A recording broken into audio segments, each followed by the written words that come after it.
What is up, guys and gals? Welcome to episode number 259 of The Nonsense Review. I'm your host, as always, Devon, and joining me equally as always is Rick. Hello, everybody. Rick, I've been scrambling for numbers, and today I very nearly caved and just was going to have you guess what 259 was from the Pokedex. But instead, we're going to swerve slightly. According to Digimon Hacker's memory, what Digimon do you think is number 259? Ooh, Digimon 259. I'm going to go with Monochromon. Monochromon. God, not even in that game. Okay. I know you've got no way of knowing that. I know fewer Digimon than you do, yes. So Monochromon, boo you for not being in the game. I don't think Monochromon's been in a game since Digimon World 1. Yeah. Anyway, no, it's Diaboromon. There was a chance of you getting it. I know you're aware of that Digimon. Sure, yeah, I do know about Diaboromon, yeah. Yeah. He debuted in that film that also debuted Anacondamon. Anacondamon. Is that what she was called? I actually forget what she fucking called herself. I don't know. So it's the first movie, so the only one that I remember is Chocolate Terriermon, and... Oh, no, I'm talking about fucking... What's her name? Victoria Anaconda, the fucking... Oh, Angela Anacondamon. Oh, it's Angelamon, I believe it was, yeah. Oh, so I completely fucked it up. You had no chance. Oh, yeah. I was thinking of in the movie where, yeah. So, the second half of the movie will being a completely different story. Is the one with the second-gen guys, and they're the ones that have... one kid from America who's got Terriermon and Chocolate Terriermon. And one of them grows up cool.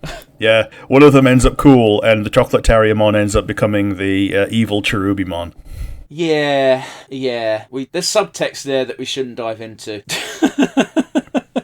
Anyway, yeah. I've introduced myself, I've introduced Rick. As you guys know, we are now in the era of recording in the evenings, except for today, because Rick doesn't have to do his thing, so we're recording at the normal time. But I'm just letting everyone know because the energy is probably going to be different going forward. That being said, it means we're probably going to be well, not probably. We know what we're doing for the next 3 months, because we've scheduled it for a fucking change. We're focusing primarily on not short stuff like the Bugs Bunny stuff we did at one point, but shorter form shows. For example, today we are doing the Maxx, the first episode of the Maxx, in fact, with 2 X's. And you ready for some background info, Rick? Sure. I will interject what I generally know if there is something that I think you may have missed. Alright, so the first episode aired on the 9th of April 1995 for a total of 13 episodes at about 11 minutes long, so you can watch this entire series in about 2 hours if you wanted to. We know that there is a content warning with the villain.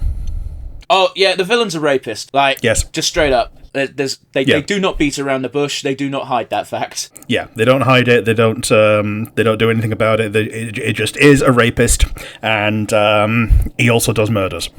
Which, at that point, you're already evil. Yeah. Murder is kind of just like expected from a villain in a gritty show. The rapes are a bit more beyond the pale, and yeah. They don't show anything, but they make it very clear that that is what this person's crimes are. That being said, this cartoon is based on a comic book of the same name, which was initially published a couple of years earlier in March of 1993. It was... Yep, this is true. Go on, sorry. Oh, I was going to say, yes, this is true.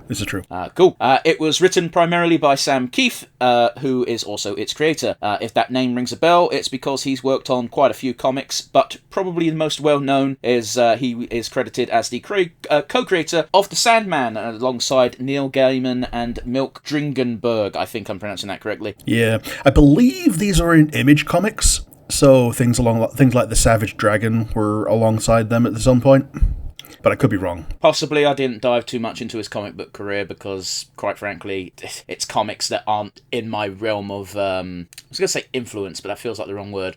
Yeah, they're not the big two, therefore. Go fuck yourself, as if Alien vs. Predator's the big two.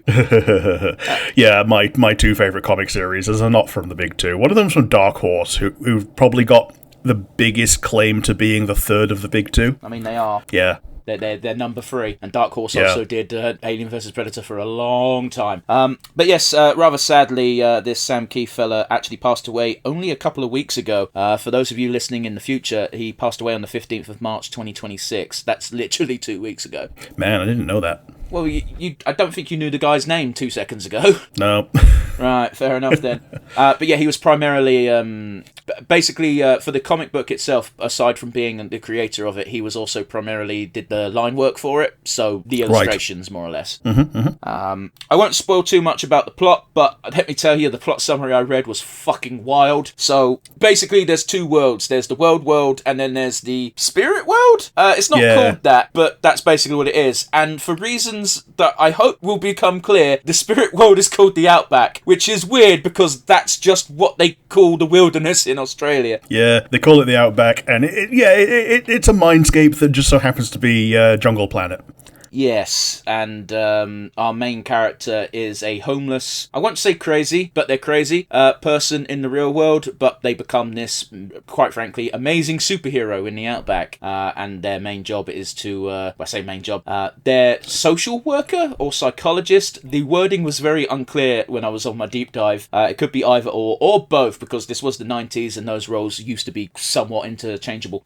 Is basically another person who slips between realms, but doesn't really know they're doing it, whereas our main character knows they're doing it. So yeah, It's a pretty interesting concept on the surface level. Yeah, Julie goes between being the person who's kind of protecting the hobo that is the Maxx in the real world, to being the one that he has taken upon himself to protect her in the Outback. Yeah, that's more or less where the summary went with it as well. The cartoon itself was given quite a bit of praise back in the day because its art style resembles the comic almost a bit too much, in that, yes, it's a good thing it looks like the comic artistically, but also it's a bad thing because people who watch cartoons don't like comics for some reason. Back in the day, yes.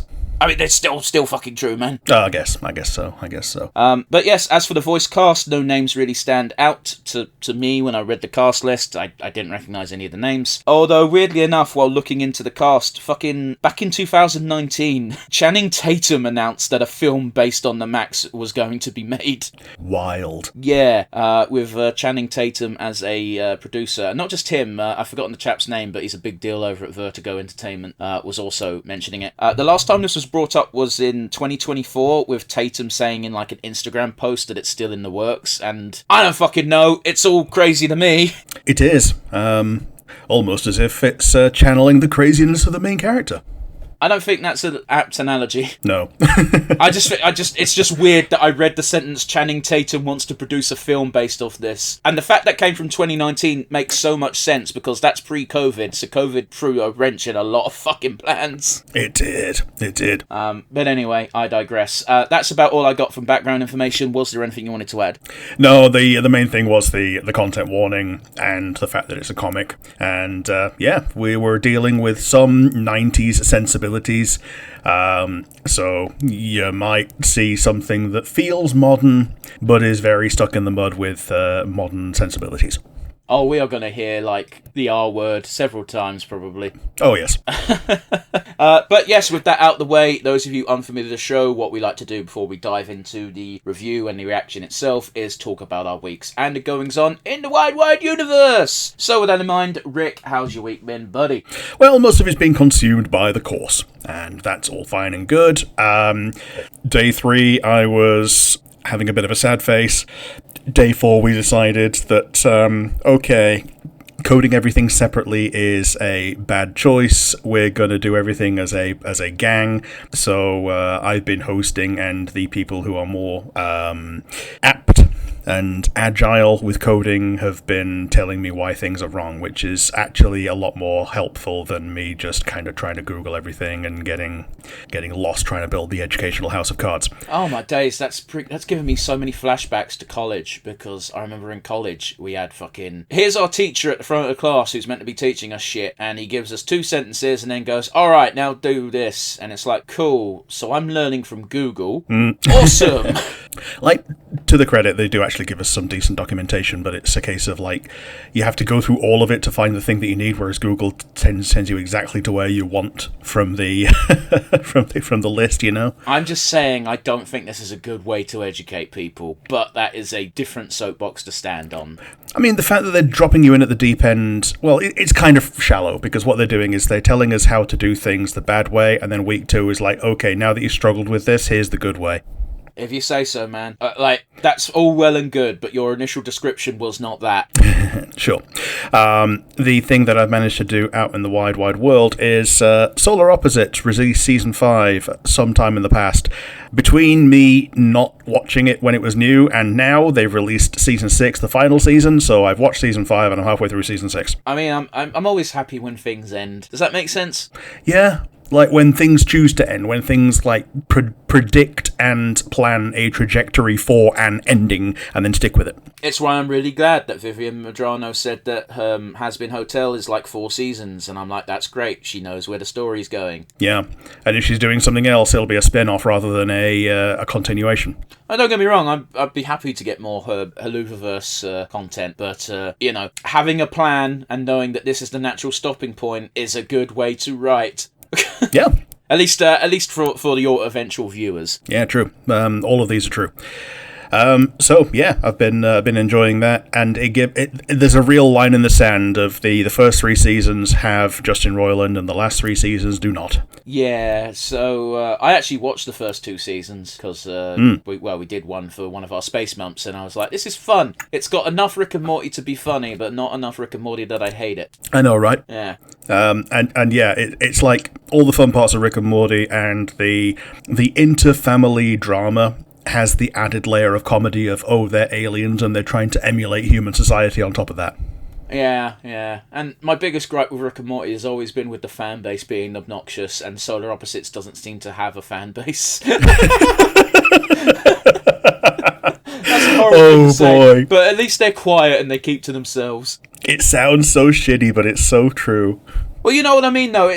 Fandom ruins so many good things. Like, I used to be like, yeah, I like Rick and Morty. I'd recommend it to people. And then Szechuan Sauce happened, and I shut the fuck up real quick. Yeah. I still think episode 2 of Rick and Morty is the best one, the Where Are My Testicles Summer episode. Which is weird, because I really quite like Anatomy Park. Yeah, they're both really early on, funnily enough. But yes, out in the wide universe, tragedy has struck. Oh no. There is a Pokemon Center employee in Japan has been killed by a guy who came in with 2 knives, stabbed the Nurse Joy, and then stabbed himself. I did not know where that sentence was going. What the fuck? What do you mean? Is that all there is to the story? What happened? The remainder of the story is just clarification that it just seems to be that he was a crazy person. There is no, that's not good. I know this isn't you, but that's not good enough. Someone doesn't just do that because they're crazy. I mean, yes, they might have had some mental illness and it might have been a factor, but what actually happened? What was the motivation? You've got to dive deeper than this, you fucks. Yeah, it just seems to be a person with a knife is on a rampage. He's in his 20s, apparently, or he was in his 20s. It's not much of a fucking rampage. If you kill one person and then yourself, that is not someone going on a rampage. That's someone on a mission. Yeah. I'm just, again, none of this criticism is aimed at you, Rick. I know you're just sharing what the story shared, but fuck me, that's ridiculously low effort of investigation. I guess it was just a crazy guy. Yeah. Well, he was in his 20s. He killed the one lady and then himself. And it was while the store was completely packed with families and all that. There's no way that's a fucking crazy person on a rampage then. Yeah. The store is going to be closed until further notice, prioritising the full cooperation with the police and physical and mental well-being of the staff. I don't want to say it, Rick, but we've gotten to a stage in society where my brain immediately goes incel, right? Yeah, absolutely. Like Kiara even told a story about how she had to, during her pre-Hololive Idol days, had to kick a guy in the chest because he was convinced that because she hadn't said no to any of his messages, that they were destined to be together and that she was like his actual physical waifu.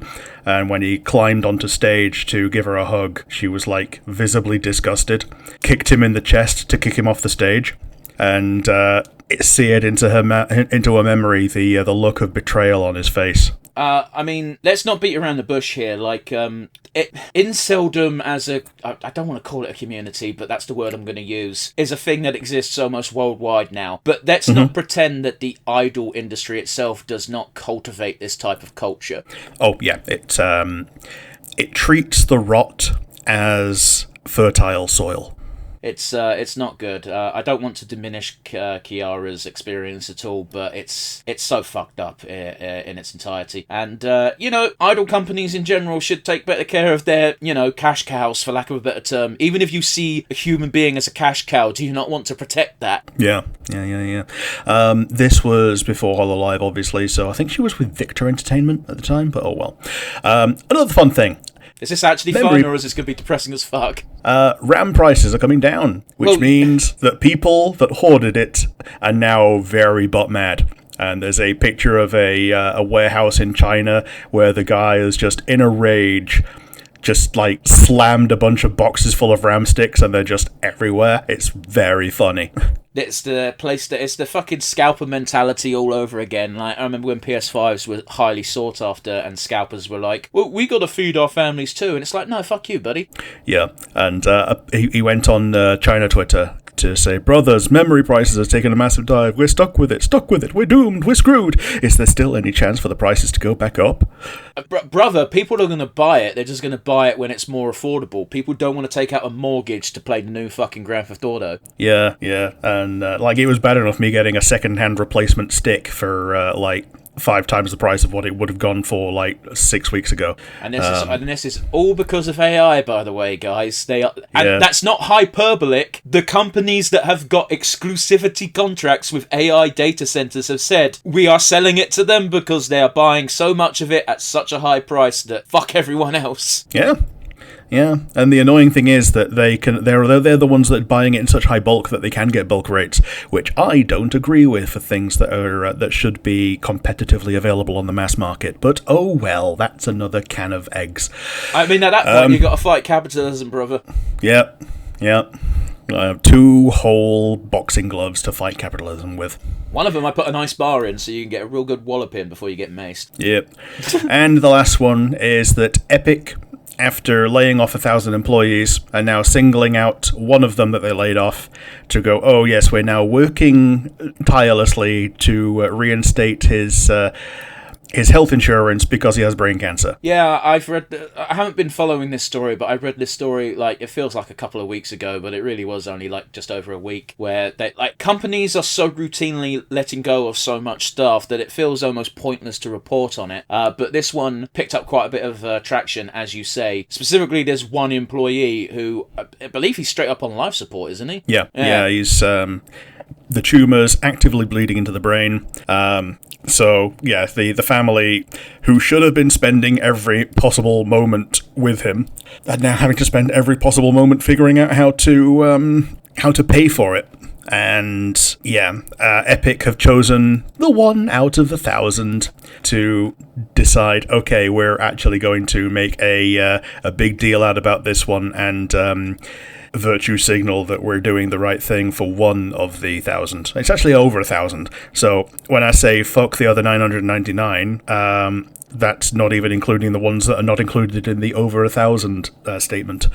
Yeah, I mean, I don't like Epic Games anyway, but this doesn't exactly fucking help their case. Yeah. But at the same time, you got to remember that this is just the nature of our system. Every single company's doing it. I mean, in a wildly fucking tone-deaf statement, I forget what company it was, but a company literally 2 or 3 days ago let go of 10,000 employees, with the CEO going we're replacing those 10,000 jobs with just AI because we can, and it's better for everyone. And it's just like, what the fuck, bro? And then when questioned about it, he just goes, what? No one likes their job anyway, we're doing them a favour. And I'm like, that is the most tone-deaf thing ever. And I had to double check the date, but it was April 2nd, so I'm assuming it wasn't an April Fool's joke. That's how tone-deaf of a statement that is. Yeah, absolutely.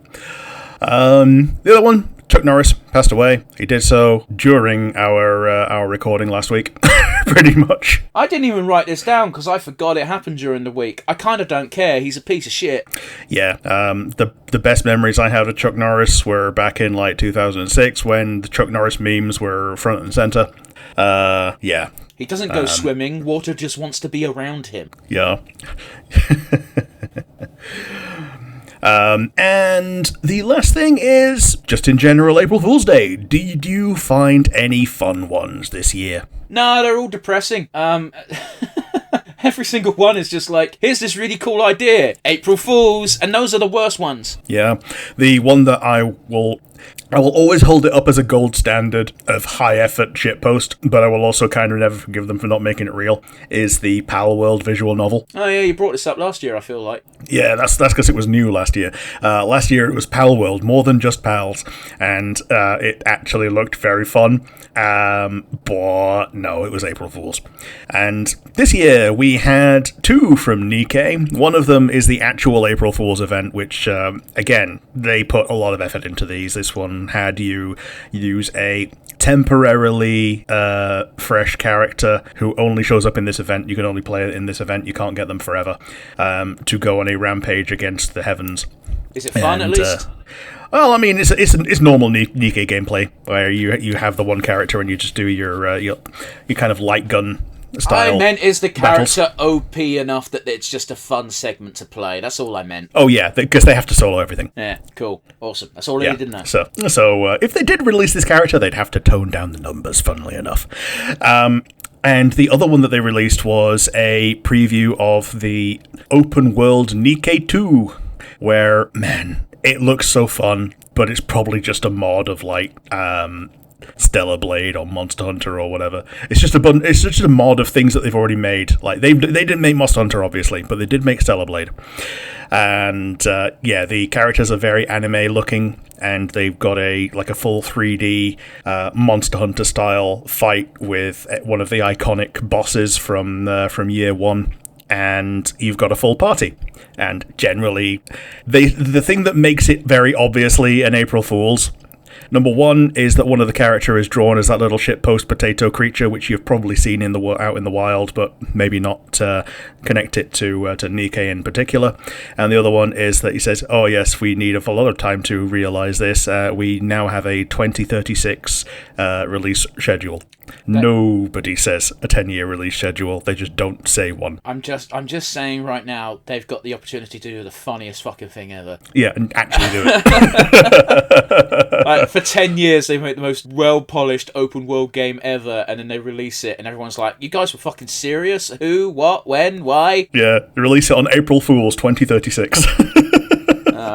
Speaking of like April Fool's japes, that they didn't get me, but boy were they like, that's kind of funny. A tea cake Easter egg was revealed, and it was very much an April Fool's jape. But I was like, that's such a fun idea, though. I don't like tea cakes, but it's a fun idea because they got half a fucking an Easter egg cut in half, so you can see inside, and it's just filled with the mallow type stuff and the jam. And I'm like, that would kill me, but I'd eat it. Yeah, a little bit of biscuit at the bottom to make it into a base. Yeah, it's so dumb, and everyone was bitching in the comment section, being like, "Why isn't this real?" And it's like, because you can't do that.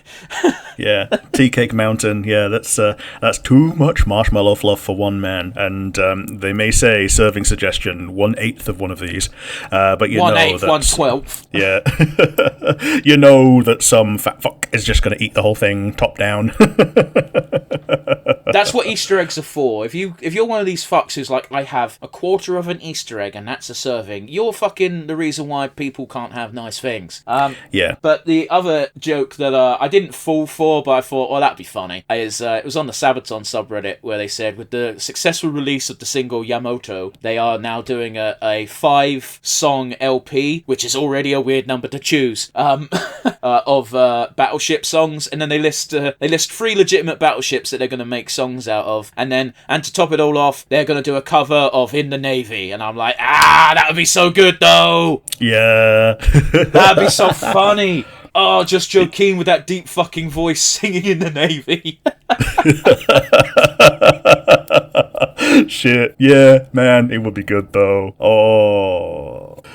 But yes, that's it for me, my week, and our little crossover of April Fools. How about you? How have you been? What have you seen? Well, Rick, I did the achievement of the week. What was it? Was it fun? No, it was at least short.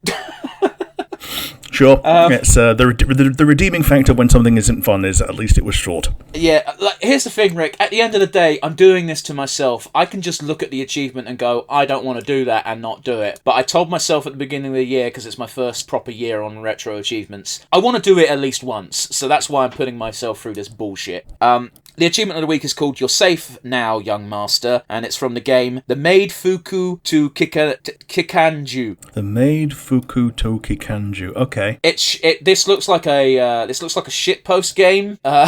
On Steam that you could buy for $1. It doesn't play particularly well, but the controls are simple enough. I tried to get the English patch to work, but for some reason the patch didn't play with my version of the game. That's fine. There appears to be time travel involved because you're a maid who has a assault rifle. Rick, this game's dumb.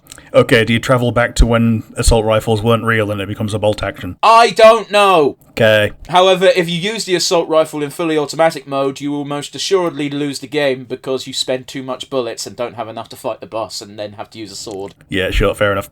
It's fine. The achievement itself is literally just beat the game on basic bitch mode, and the game on basic bitch mode takes about 40 minutes, if you're not Sure. The only difficult part about the game was the final stage, because it's 3 bosses back to back, and they don't give you enough bullets. Sure.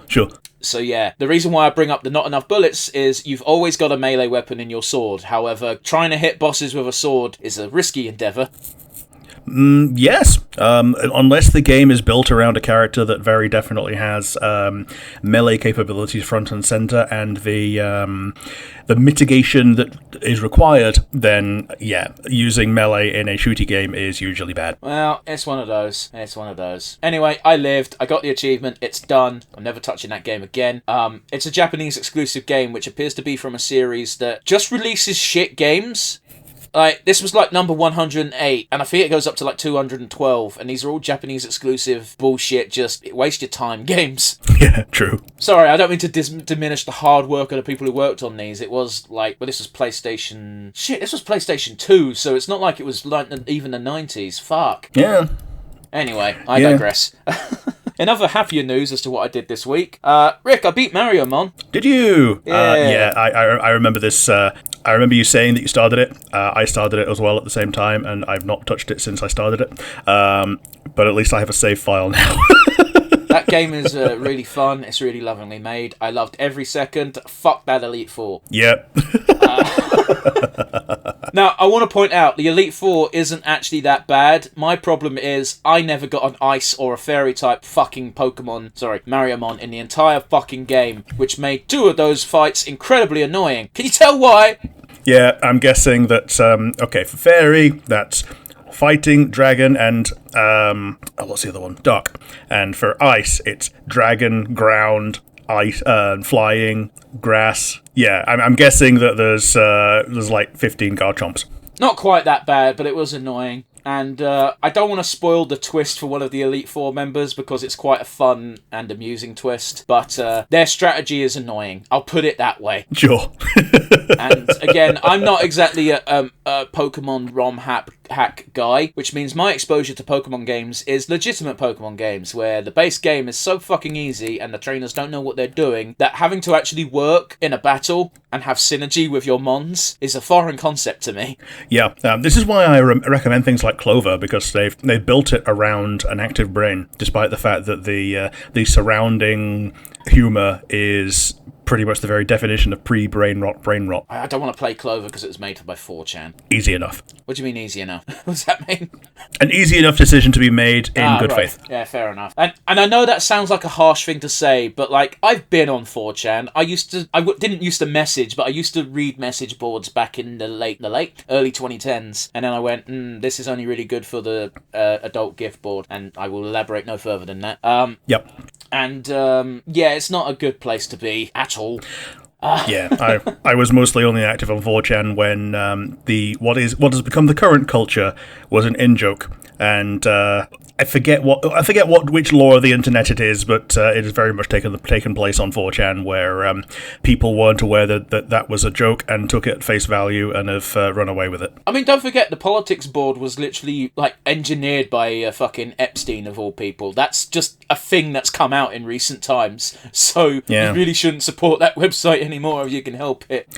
Well, politics is the politically incorrect board. The idea was to say the most objectionable things, and turns out that no, people just were taking that at face value and replying in quote-unquote good faith, but, like, corrupt faith. Oh, jeez. Anyway, yeah. Like, the only... legitimately, the funniest thing I've ever seen on that website was completely unrelated to anything, and that is... people came up with a new term, which I won't repeat because it's technically a slur, for new users to the website. And Moot posted on one of the boards going, what the fuck does this mean? And someone called him that, and then it just said underneath... just said underneath the message, this user's been permanently banned for his posts. Yeah, that's most of the humour on 4chan is screenshots of that happening. But yeah, Mariomon's great. I highly recommend it. I haven't done any of the post-game, but that secret fucking final Mariomon gets shown immediately after you've beaten the Elite Four, and I'm like, wow, they just don't sugarcoat that at all. That's cool. Yeah,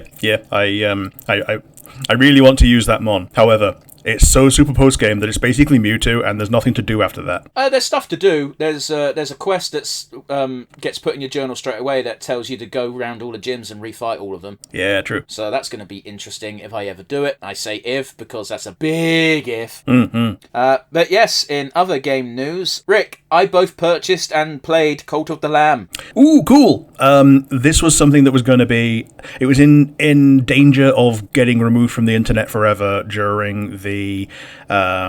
was it Unity, when they were deciding, okay, we're now putting everyone on the next tier and making everyone charge for it?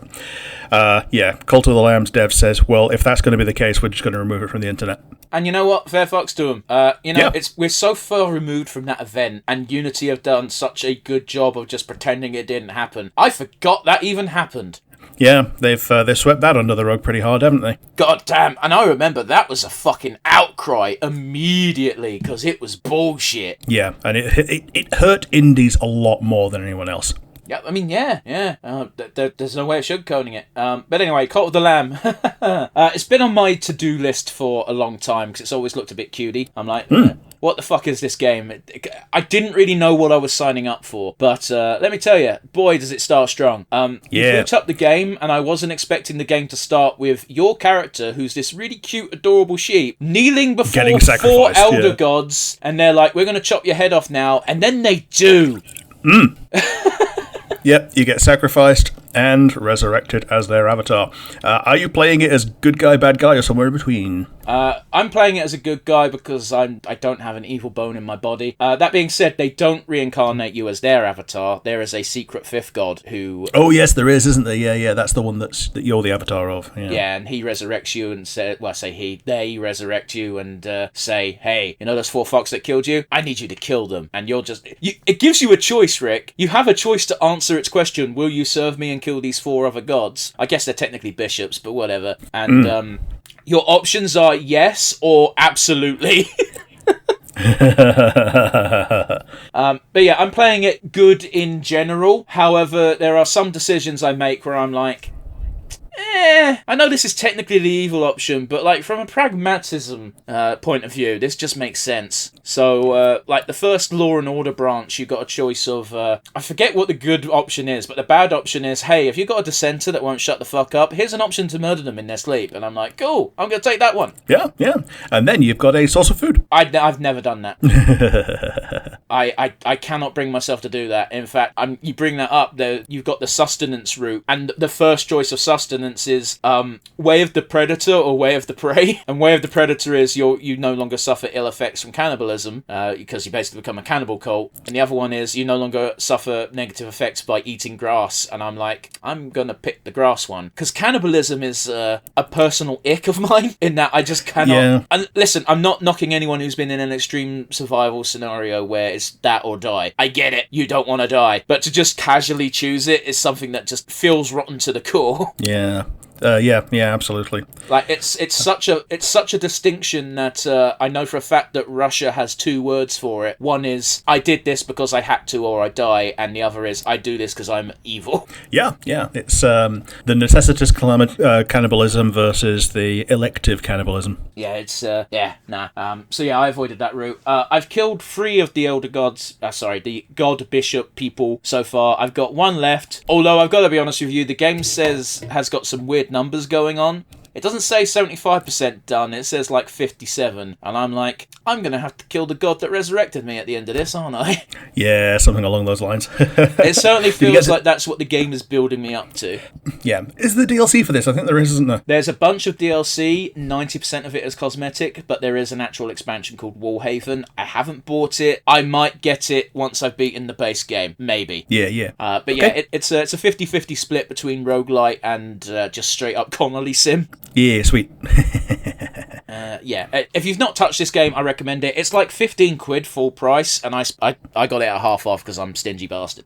Sure. So yeah, big recommend from me. Sweet. The other thing I did is, at long last, Rick, I have finished watching the Lucifer TV show. Oh, okay. Is this the one that's on Netflix? It is on Netflix, yeah. So it's been on my to-watch list for a while because it's, as a base concept of the literal devil just comes up and helps detectives solve crimes. That's a pretty interesting concept. Let's watch this. It always seemed rather intriguing. However, when it was first on Netflix, it only had season 3 and 4. Yeah, that's a weird decision. But yeah, I assume that they have fixed that in the meantime. Yeah, because it seems like they basically part own it now because they produced seasons 5 and 6. Sure. So yeah, they got all 6 seasons. I've been slowly watching this for about half a year. Cool. Cool. Yeah. It's a good show. I think the final season is a bit weak, but whatever. It wraps up the plot threads. That's the key point. I think season 3 is probably the high point. I think I'm getting that right. Season 3 has Kane just show up. Sure. And that is immediately like, oh wow, that's interesting. And then he's a problem for a whole season.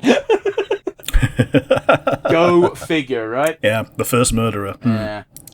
In almost every single instance of Kane being punished, his punishment is, cool, you can never die now, eat shit. Yeah, fair enough. But yeah, it's an interesting enough show. If you've got a lot of time you want to kill, I'd suggest probably watching it. But yeah, it feels like a noticeable dip in quality as far as writing goes from season 4 onwards. Right, because they're not like TV network. They don't have the TV network production values, and therefore, yeah, they have to rely on Netflix interns. I don't think that's even it. I think because this is based on a story that's already written, it's just the story shifts from the initial premise of here's the devil, he helps solve crimes, to now the devil needs to replace God. Oh no. And it's like, cool, that's not really what I signed up for. I still watched it. There are still... Here's the thing, Tom, I think his name's Tom Ellis, is an incredibly entertaining actor, especially when he's playing the Lucifer role. So I still want to watch it because he's just always a dick, but in the funniest way possible. Cool. Which is an entertaining character. Fuck, it's why I find Alastor entertaining while instantly being like, this guy's going to be a villain at some point. Like, how can you not see this?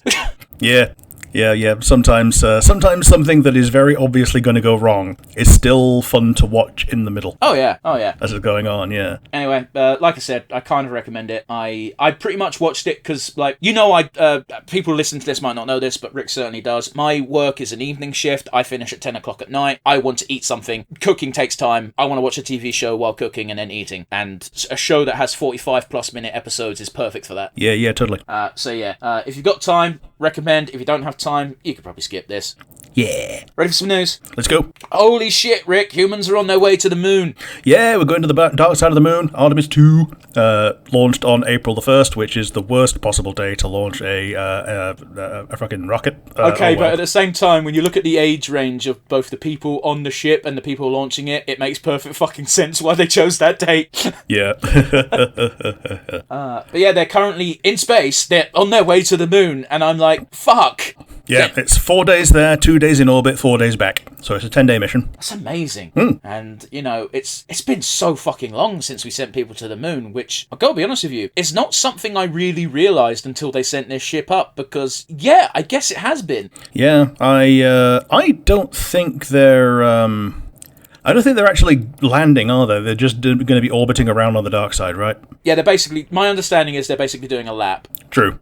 This mission is more to be like, yes, we can get there and we can safely survive around there and safely come back, and then more serious things will follow later. Mm-hmm. And the fact that this is such a big deal when you think about it is like, man, does it not make Elon Musk's statements from 10 years ago of like, yeah, we're going to fucking send people to Mars in my lifetime seem even more laughable?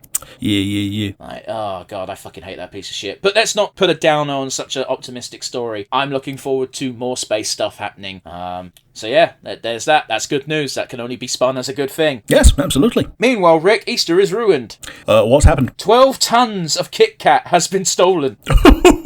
That's why it was on my Twitter trending list. I don't know why you would steal this. Yeah. Is it actual made Kit Kats, or is it the Kit Kat mush that is the additional secret third ingredient of Kit Kats? Apparently it was just straight up a bunch of bars, which makes the statement Easter is ruined make even less sense. Yeah, because, like, you don't buy a Kit Kat for Easter, you buy an egg. You buy a Kit Kat for Easter if you've got a really depressing childhood. I mean, if your childhood is that depressing, you're not buying it for Easter. You're buying it to have a Kit Kat, really, at that point. But yeah, the three ingredients of Kit Kats are wafers, chocolate, and mushed up failed Kit Kats to be the cream that glues the wafers together. Yeah. On the bright side, what that means is that it makes me laugh that it's like, here's the Kit Kat factory, here's the thing that we put Kit Kats into specifically to fuck them up. But yeah, it's one of those where I have a hard time feeling bad for Nestle in any way. Yeah. Anybody that feels bad for Nestle is an investor in Nestle. Or doesn't know. Right, there's two big things you need to look up about Nestle. Among many, I might want to point out, but the two big ones that will almost certainly make your stomach churn are look up what they did to African mothers and look up how they bother to get their water. Yep. The African mothers one is the big deal for me, apparently. Not apparently, just it very definitely is the big deal for me. It's why I will do my best to avoid them, but at that point, you can't avoid every brand forever. You can't avoid every brand forever. However, thankfully, Nestle's big products are bottled water and chocolate bars. I do know they had their fingers in many pies, though, so it's a tough thing to do, having morals. Yep. But yeah, fuck Nestle, and I hope whoever stole 12 tons of chocolate is just, I don't know, bathing in it. What do you do with 12 tons of fucking Kit Kats? Well, I don't know what I'd do, but go on then. What would you do? Well, I'd take it round like orphanages and stuff, but I don't know many orphanages, so that gets rid of maybe like a third of 1 ton. I don't think you would. No. I think what you do with 12 tons of Kit Kats is you go, I've got 12 tons of Kit Kats. Why did I finance this mission? Yeah, why did I finance this mission? And you can't even put it on eBay because it reveals pretty quickly. Listen, guys, I've recently come into possession of a whole pallet of Kit Kats that I need to get rid of. It's yours for a low, low price, but you do that every month. Yeah, it's the Nigerian prince scam, except you do have the Kit Kats. This is just reminding me of fucking Carl Pilkington and the Tic Tac incident. Oh, I forgot about that. What did he do? Literally, he said he really liked Tic Tacs as a kid, so his dad went to his mate, and everyone's got a person that they know through their dad who can only be described as a right dodgy fuck. Yep. And he goes to his mate and goes, "Listen, my kid is really into Tic Tacs. Can you get a bunch of Tic Tacs?" And he went, "I got 20 crates." It's like, fuck me, okay, I will buy 20 crates of Tic Tacs off you. So the house of the Pilkington family was just filled with Tic Tacs. Tee-hee. It's much funnier if you listen to Carl Pilkington tell that story. But yeah, I just gave the Cliff Notes version. Yeah. Why wouldn't they start with 1 crate? Christ. Yeah, that's the issue with the story. You're trying to put logic into a Carl Pilkington story. You failed, sir. I mean, it's an expanded Pilkington universe story as well, because it was the dad that bought it as well, wasn't he? Oh yeah, Pilkington would have been like 10 at the time. Yeah, he wouldn't be in control of his own destiny in any way. But oh well. Rick, in other bizarre news, the writer of the song Circle of Life from The Lion King is attempting to sue a comedian for a ludicrous amount of money. Oh, are they the ones that bring to attention the fact that the opening lyrics are, a lion, look, it's a lion. Oh my god. I want to point out, the thing that's most baffling about this story is, this joke is as old as The Lion King. So why now? Why not 20 years ago? I know, why now? I'm surprised he's not trying to sue Arsene Wenger for intellectual property rights. I don't understand. Whenever a British person starts singing The Lion King, they will always open up with Arsene Wenger, because it sounds like the original opening line, and it's a known human name in Britain because he used to be the Arsenal manager, and me as a Pooh Babby thought that Arsenal was named after Arsene Wenger. You can't even use the Pooh Babby excuse, because he was their manager for a long fucking time, way into the 2000s. Yeah, but he was also the manager when I was 9. Oh, goodness. But yeah, the translation for the Lion King song, Circle of Life, does in fact translate to that. It also translates into what the original writer says it translates into, because the specific language used, shock horror, like many languages, some words can mean more than one thing. Yeah, so it's like it's a contextual thing for a lot of the time. And sometimes you even get dialects where the words are technically the same, but the meaning is always going to be different if you know that you're in that dialect. If you say so.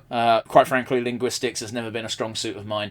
This is just something I happened to stumble upon because, one, I don't speak the language, and two, I needed to look a bit deeper into this because, man, what a fucking stupid story. I can't imagine this gets anything other than laughed out of court. I don't understand what the motivations here are, unless like the sale for seeing the Lion King stage show is doing so poorly they need some publicity. I don't know.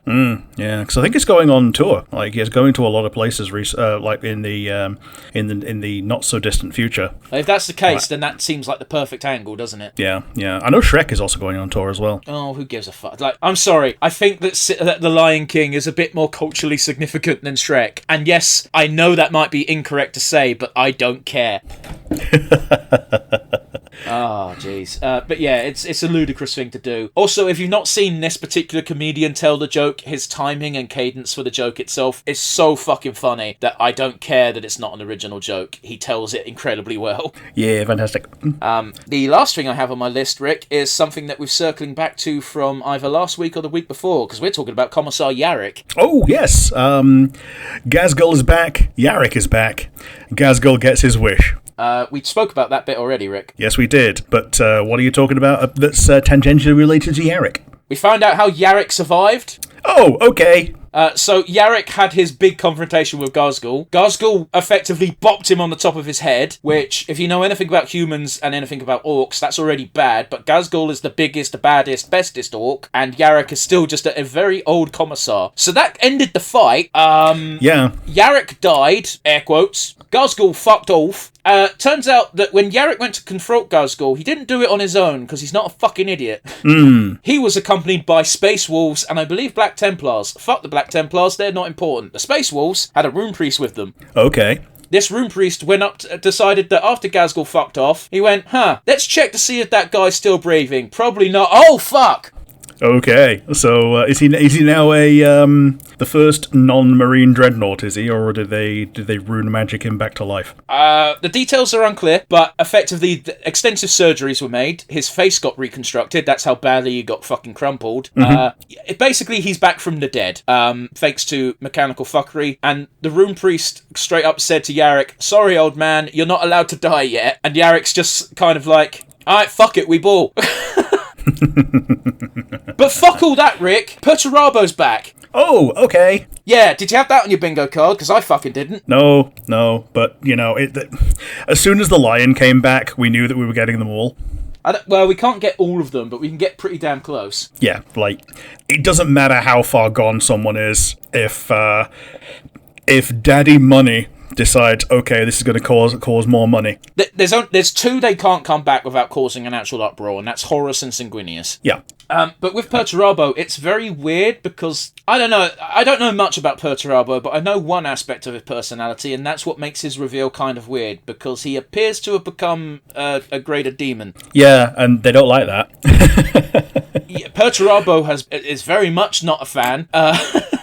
Yeah, and the reason that, he gave his entire legion body dysmorphia because he didn't discuss with them why he hated demons. Yeah, it's confusing and it's not. I think one of the reasons why, from a design aspect for the tabletop, they want there to be a very clear distinction between loyalist Primarchs coming back and traitor Primarchs coming back. I think they're going to turn almost all of the traitor Primarchs into some sort of fucked up warp beast. But yeah, with the potential exception of Alfarius, because his entire shtick is being small enough to be able to kind of impersonate any of the other members of his legion. That fucker's not coming back. Well, if he's not, then we're getting Omegon. That fucker's not coming back. Well, if he's not, then we're getting Alfarius. That fucker's not coming back. We could do this all day. Alfarius and Omegon, they so fucked up with those characters because it's so interesting being like Alfarius's rules in the Horus Heresy lets you, if he gets killed, to just be like, nah, he was actually this Marine. He's this Marine now. It's like, fuck you. That's dumb. I love it. It's great. But they cannot let the meme die of like Alfarius is always alive and dead. Yep. Even in his own fucking book, Alfarius fucking died and it's just Omegon. Or is it? Fuck you, Games Workshop! Yeah. Oh, jeez. Oh, boy. Yeah, he's Go on, sorry. notorious for doing a Legion-wide twin swap. Look, I don't like it, but it is funny. But anyway, I digress. Warhammer 40k lore continues to be bullshit and dumb, and I'm here for it. Anyway, Rick, that was the news out of the way. Do you want to remind the audience what we're doing and count us in? We are doing the Maxx, episode 1. There is no title for episode 1, it's just episode 1. 3, 2, 1, and go. Yes, none of the episodes are actually titled. I think this was back in an age where episodes didn't really need titles because it was all just on TV. Yeah, like you didn't even get the episode title even if it was on, even if it did have one. Yeah. We don't know why the Maxx has massive teeth. Because that's what he looks like in the comics. Yeah. And for some reason, people expect you to think that Julie is not attractive. Look at her! Like, even in her real-world human form. Yeah, Mr. Gon's the dickhead.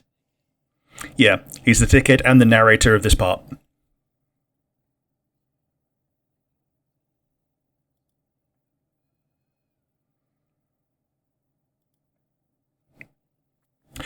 I know that, like, the further on the story goes, he actually becomes a quote-unquote good guy, but I can't reconcile that with him being a serial killer and a rapist. I mean, those are pretty much the worst crimes that you can have against you.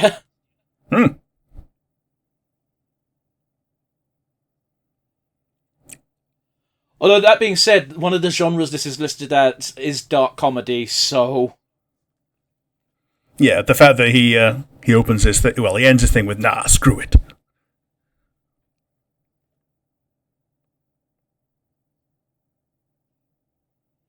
Man, what a cultural phenomenon that doesn't exist no more. Cheers. Yeah. I mean, they even reference it quite a lot in Adventure Time, don't they? Well, that's because Simon's a weirdo and survived the Mushroom War.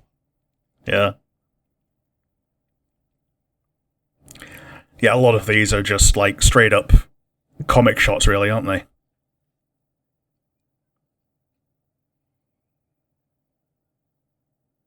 That Harley Quinn fucking voice. I think it's just the South.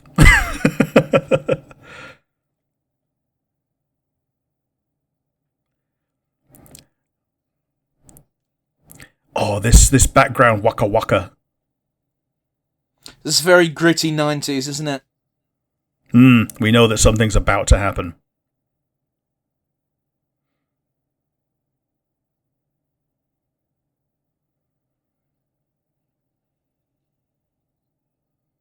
Oh, it's rather telling where my reaction is, oh good, they're just mugging her. Yeah. Oh, he's going for the last penny, going right near the box, and...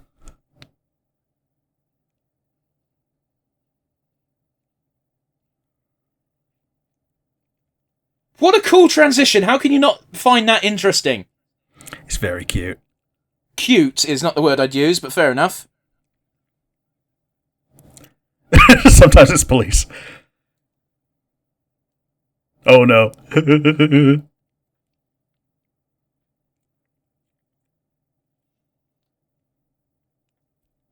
So yeah, but apparently he does get to keep his costume when he's in the real world. Wait, did the police turn up, arrest all those guys, and then not even check on her? So it would seem. Oh no. Oh no.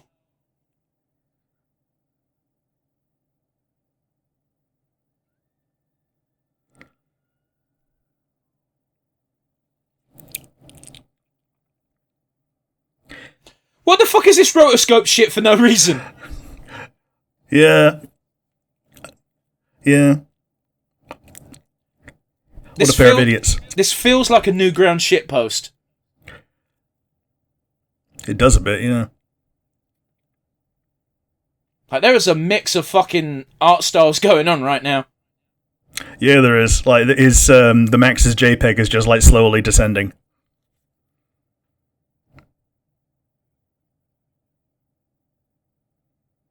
This will be pre-JPEGs as well, so it would have been an animation cell. Yep.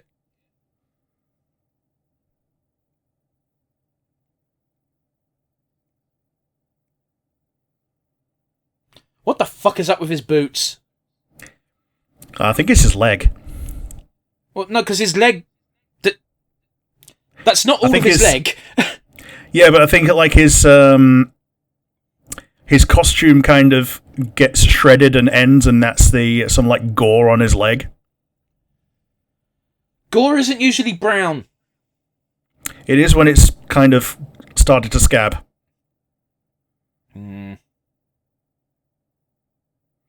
Oh, Julie in the sky with clouds. Those are definitely shoes, Rick. Oh, the shoes now, yes, definitely. No, fuck. Oh, I'm gonna fucking stab you over the internet. Okay, so the big difference is that he becomes a Super Saiyan 3 when he's in the outback. Like, he very much... I already thought he looked like Blanca, but he looks even more like it with the hair.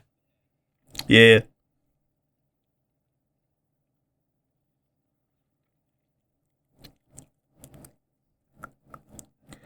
Like, what if Wolverine and Spawn had a baby? Kinda. Yeah, it does kind of look like that, don't it? Oh, they actually do refer to it as Australia instead of just...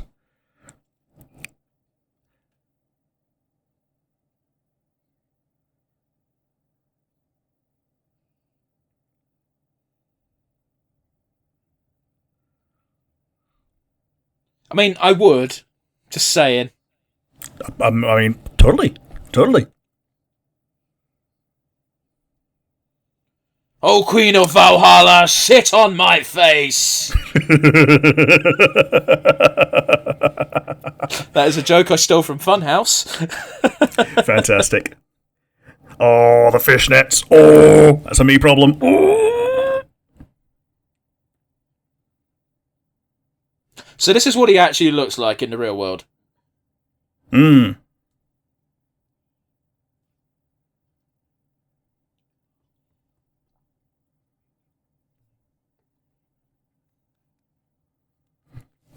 So the rewatch bonus is that you can just listen to the phone call. She is drawn very bunny-ish in this part. A little bit, yeah. Well, her blonde hair looks like bunny ears, that's all I'm saying. Yeah, okay. Yeah, the forelocks that are drooping down, yeah.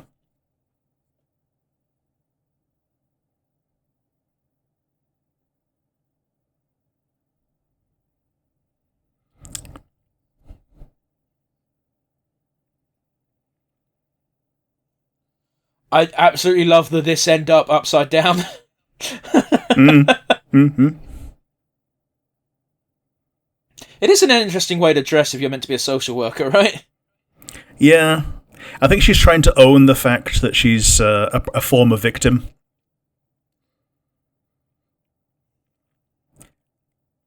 Yeah, the guy's still there.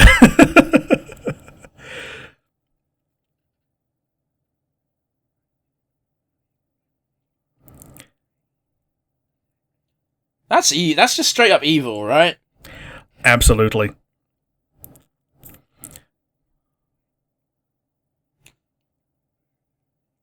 Ooh, Boodabum.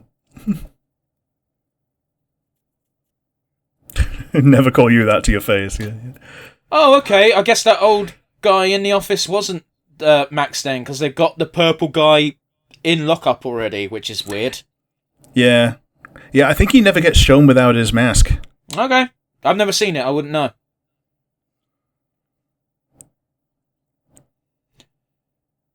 Is that all you're going to throw on top of that in the rain? Oh, God, you're going to get wet. Yeah. You're going to get wet. You're going to get hypothermia. Well, you'd need a bit more than that for hypothermia, but I get your point. Oh, I'm used to Britain. Way better with the hair down.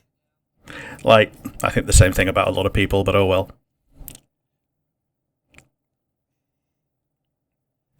If that is not an indication of psychosis, right?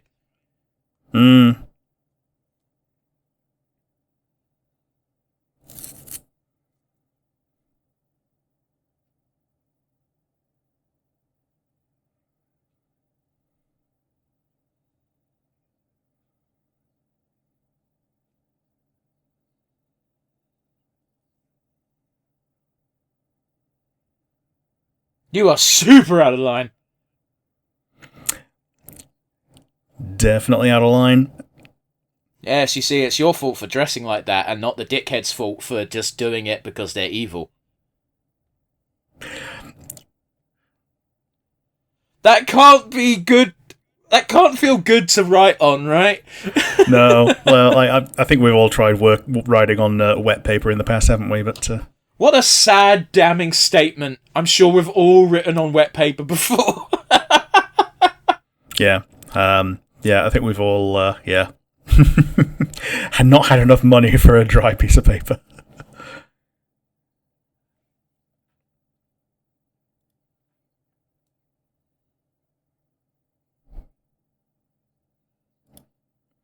Oh no.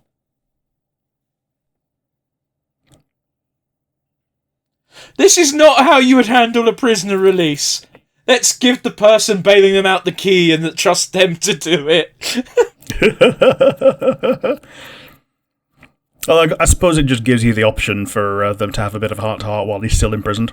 Yeah, it's a narrative device, I get that, but it's just such a ridiculous thought. Oh no, we've got the spawn. I mean, that's Mr. Gunn, so, yeah, that's the villain. That's the guy who was taunting our main heroine with being like, I did it because blah blah. And again, it takes an extra level of just evil to want to do that. So kudos for being fucking all in on your bad guy. I think it's something I've said so many times on the podcast. I'm so fucking sick and tired of bad guys that are like, oh, but they've got a sad backstory. No, this guy's just a dickhead and he did one of the most heinous crimes you could possibly commit. And then gloats to the victim over it. Yeah, and then, yeah, not only that, he gloats to the victim every time he does something similar because he's obsessed with the victim. It makes it so much more personal. It's already pretty fucking personal. Yeah, but he is putting a delineation in his mind between the one that he's obsessed with and all the other ones that he's using as a proxy. Does it make it better or worse that she doesn't know that she's getting the phone calls because he's doing it again? I don't know. And I also don't know if she doesn't know right now.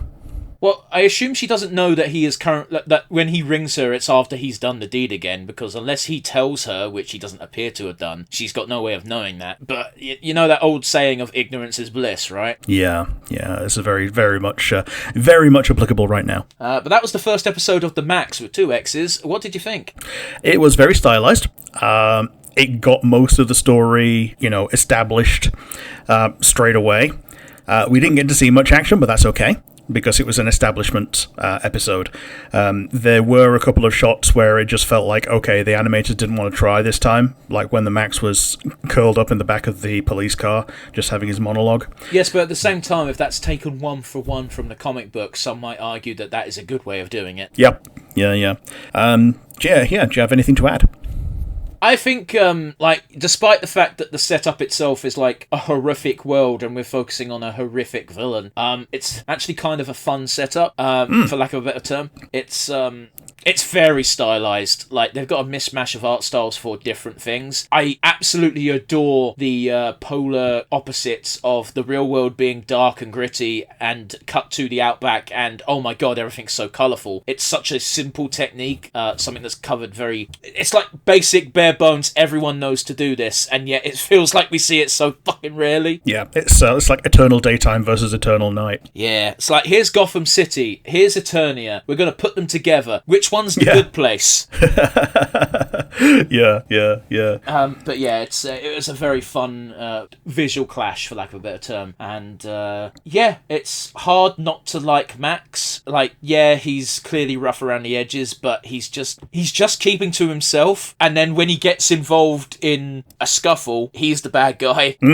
Yeah, and you get that so often in schools around that time as well, where it's not the bully that gets punished, it's the person who fights back. Well, even going beyond that, Rick, you and I are both big guys. We are drilled... It's drilled into you from a kid when you're big. It's like, you are big, therefore you cannot be the aggressor. Yeah, you can't be the aggressor, and if you fight back, you're going to kill someone. And that automatically, like, just changes the way of your outlook, of just like... Yeah.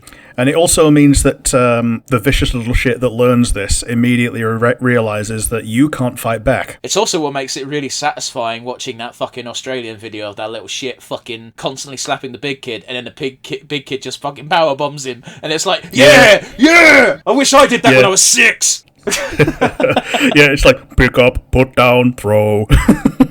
Hey, guess what? I think that kid learnt a lesson. I'm not going to do that again. My ears are still ringing. Yeah, it's 2026. Ears still ringing. Oh yeah, no, I love that. I loved that video when it first came out, because I was like, yeah, good move. It's a shame it probably didn't stop the bullying for too long, because that's the nature of bullying, and you know, it's a fundamental flaw across countries. By the way, guys, if you're listening to this in Australia or America, rest assured that in the UK the system is still very much the same. The teachers don't want to get involved too deeply in any problem, therefore everyone is to blame. Yep, it's shit, and it just feels like the person who gets put in hospital is still victimized by the system, whereas the aggressor just gets a couple of days of holiday as they get suspended and don't have to go to school anymore. If everyone gets punished, that means we've done our job, because the person who should have got punished got punished. Yeah. Anyway, social commentary aside, yeah, I think it was a good establishing episode. I think could probably have benefited from being a bit longer. In fact, perhaps watching these in 2-episode chunks would have been the way to go. But oh well. Let's get down to our usual wind down, shall we? Do you have a standout favourite moment? To be honest, I think it was the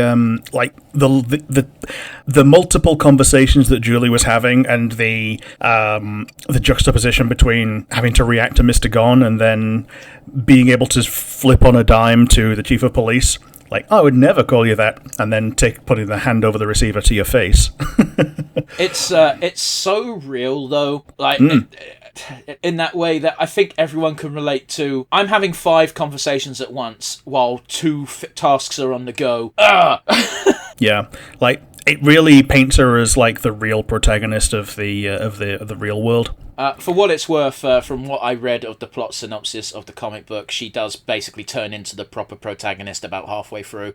Yeah. Like, right now, she's definitely the real-world protagonist and also victim, whereas the Maxx is just kind of like a plot device in the real world, whereas in the Outback, he's like the main protagonist, and she's kind of like a distant goal to a degree. So, yeah. Julie gets my favourite moment right now. It's also something that they couldn't establish too well, because they didn't go to the Outback for more than a few minutes, not even a few minutes, a few seconds in this episode. But like, it is established in the plot summary that the Maxx and Mr. Gon are the only 2 people who know about both worlds at the beginning. Like, yes, Julie's in both worlds, but she doesn't actually she's not consciously aware of the Outback while she's in the real world, if that makes sense. Yeah, and it doesn't seem like she's got any real amount of control over her Outback Sona. This is true. There might be something subconscious going on, because it's established that the Maxx protects her in the Outback. So that might be why she's got such a soft spot for him in the real world, because like deep down she kind of thinks good guy needs help. But she might also just be a nice person trying to help people. Like, for fuck's sake, her introductory scene is her filling out forms to try and help someone get some welfare. Yeah. Someone who's making it very difficult, because he keeps mumbling a couple of things that he does say just come through. It's like, oh, I've never been to an airport, and you should really cover up, kind of thing. But yes, he didn't say that. He said you dress weird for a social worker. That's exactly. Yeah, it's the policeman who was like, you should cover up, because, you know, he didn't say it, but he might as well have just said you're asking for it dressed like that, and that's so fucked. That's a fucking. That is a talking point that side of the world still uses. Yeah, but yes, do you have a favorite moment? Yeah, my favourite moment, hands down, was when the Maxx was being arrested and we had the conversation. The random rotoscoping is always funny to me. Yeah. Like, it was cheating rotoscoping, because the silhouettes are actually just blacked out, but it still felt like rotoscoping rather than they drew this, you know what I mean? Yeah, the juxtaposition of traditional animation with, like, the unnatural smoothness of rotoscoping was very, very obvious, very prevalent. It was also so funny, as you rightly pointed out during the moment, where we had these two rotoscoped cops having a conversation while someone was slowly dragging the JPEG of the Maxx down the screen and hiding behind the back seat. Yeah, slowly dragging the JPEG. Yep, and also, like, it was very funny just listening to the two policemen just being dunderheads. Yeah, unfortunately, you don't get it a lot, do you, in quote unquote mainstream proper media? Like, the MCU wouldn't have local law enforcement be portrayed as realistic, in the sense that they are clearly college dropouts who have nothing better to do with their life. I could say this, I'm in Britain. Yeah. Well, police either tend to be vilified or glazed. They don't have the middle ground anymore. And the middle ground, I would say, would be something like this, where they're doing the job, asterisk, and not putting in any additional effort to do it correctly. I'll tell you what it reminds me of. It reminds me of the scene in The Mandalorian Season 1 where you had the stormtroopers just standing, talking while Grogu was stuffed in a bag, and one of them's like, can I see the thing? It's like, no, you can't see the thing. I really want to see the thing, though. I think it's important for me to... And it's just like, are we watching an episode of Brooklyn Nine-Nine? What's going on? Yeah, it's the Taika Waititi episode, isn't it? Oh, God, that explains so much. Yep. Like, he was a member of the cast. He was the IG-11, but that specifically is the episode that he directed. Yeah, fair enough. It was a funny scene. It was much needed. I think it's important to humanise the goons, but yeah, it helps a lot, especially when they get blown up 2 scenes later. Yeah. But anyway, I digress. I enjoyed that scene. It was visually impressive might be the wrong word, but visually entertaining, and it was just funny. So yeah, we can't only talk about the good, of course. We also have to talk about the bad. Do you have a weakest link for me, Rick? I think I get where some people were coming from, where some things are direct parallels to comic shots, in that some of them were not animated. And I think that people that wanted to come watch a cartoon to watch animation are going to be disappointed by that. However, someone who watches this cartoon because they like the comic book, The Maxx, probably loved it. Oh, totally. Yeah, this is basically not a real weakest link, but I get where people criticizing it are coming from. And yeah, it's not even that I super share that sentiment, but yeah, I get it. Like, it was noticeable. Like, the big long one with the Maxx in the back of the car, even the split comic style panels of the approaching muggers, like, one of them was moving, the other one was just not. It was just like a shot of the alleyway, which was a beautiful shot, by the way, but once you've seen it for more than a couple of seconds, there's nothing being added to that shot.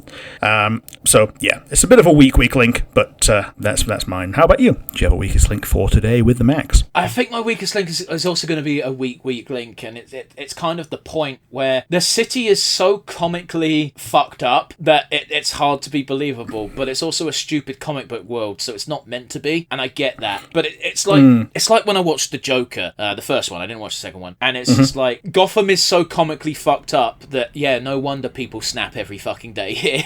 Yeah, it's a problem you come into with a lot of dark material, where you can't go too bleak because you end up with too bleak, can't care, and that's something that I felt with, like, Mr. Pickles, because if there's a new character that gets introduced, they're going to be dead by the end of the show. There's no reason to invest in the plot of that episode, and therefore there's no reason to watch the show at all. I mean, fair enough. I've never watched Mr. Pickles. I've seen a screenshot because you shared it and said, oh, look at this. And I was like, I don't care. This looks crap. And if you're saying that about Mr. Pickles, then I'm glad I skipped it. Oh, yeah, totally. It's very much the kind of thing that I probably would have enjoyed as an edgelord teenager, but...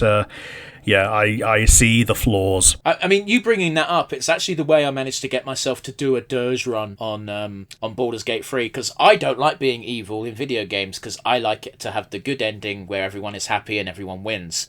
In order to do a dirge run, I just went, cool, I'm just going to treat this entirely as a joke. All the way down to naming my character Biggest Dickus, because he's going to be a big dickhead.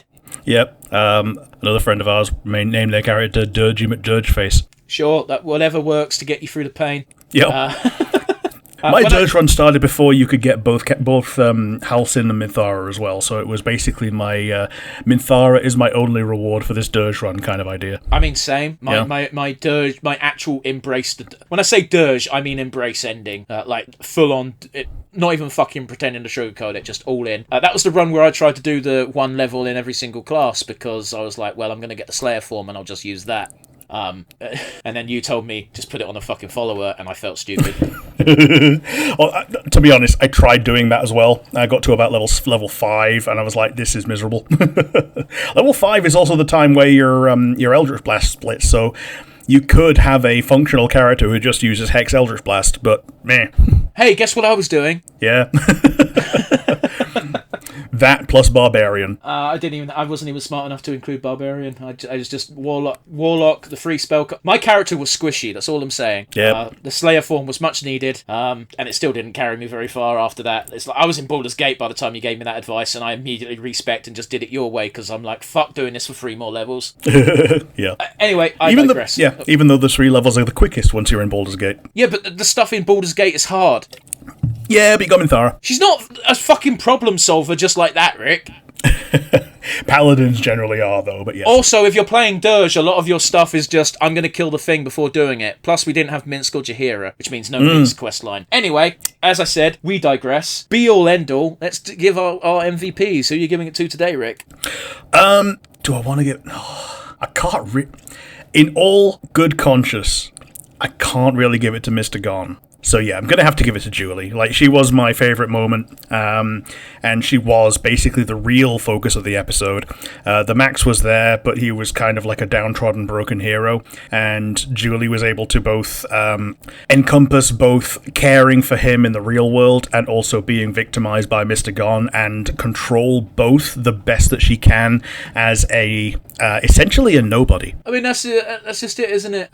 Doesn't matter how important your job might be to society. At the end of the day, you are just a cog in a giant machine, and the machine cares not. Yeah, if you're not the mayor or something above that, then you basically don't matter to the machine, because the machine is still encapsulated. But I'm going to have to give it to Julie. How about you? Do you have an MVP for today? I find your mayor comment interesting, and I'm going to have to disagree with it. That being said, I'm going to give my MVP award to the Maxx, because, of course I am. This episode established who the Maxx is. He's a big buff dude who is currently living in a box. He is willing to throw hands with actual criminals in the actual world, but also he gets a steroid injection when in the outback, and all because he wants to fuck the jungle. Nah, I don't even think he wants to fuck her, he just wants to keep her safe. Yeah. Unlike in his in his monologue while he was in the outback, once he's described the outback, he describes her as both intimidating and just like taunting, almost an adversary, but by the same token, he can't look away. Yeah, so, I get you. Sorry, I was yawning. Yeah, so that's why he's basically taken it upon himself to make sure she stays safe, because he knows how much the outback victimizes him. So, with her being the only like bastion of humanity out there, he needs to make sure that she's not confronted the way that he is. Yes, but also he knows.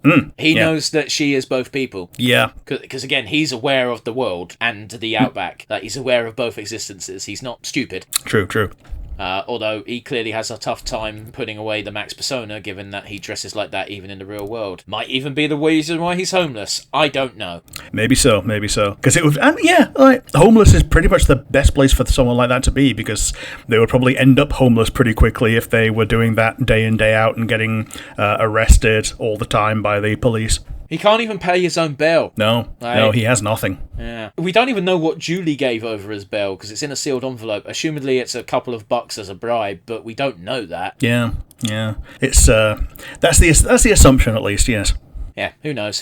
But that brings us to a close today. That was the first episode of The Maxx. Even though it's only 13 episodes and I can binge this in a couple of hours, I don't know if I'm going to do that. But it's certainly on the table. That being said, next week we are going to be doing something hopefully brand new, assuming it doesn't get delayed. But we'll dive into that next week, I think. That's it for us today. We've got the comment section down below on the YouTube and Spotify. Let us know what you thought of this. I wouldn't call it a hidden gem, but definitely a bit of an obscure one. And hell, give us suggestions for future episodes. We are always listening in that regard. Alternatively, you can send us an email at nonsensereviewuk@gmail.com. Yes. So yeah, toodles. Bye, everybody.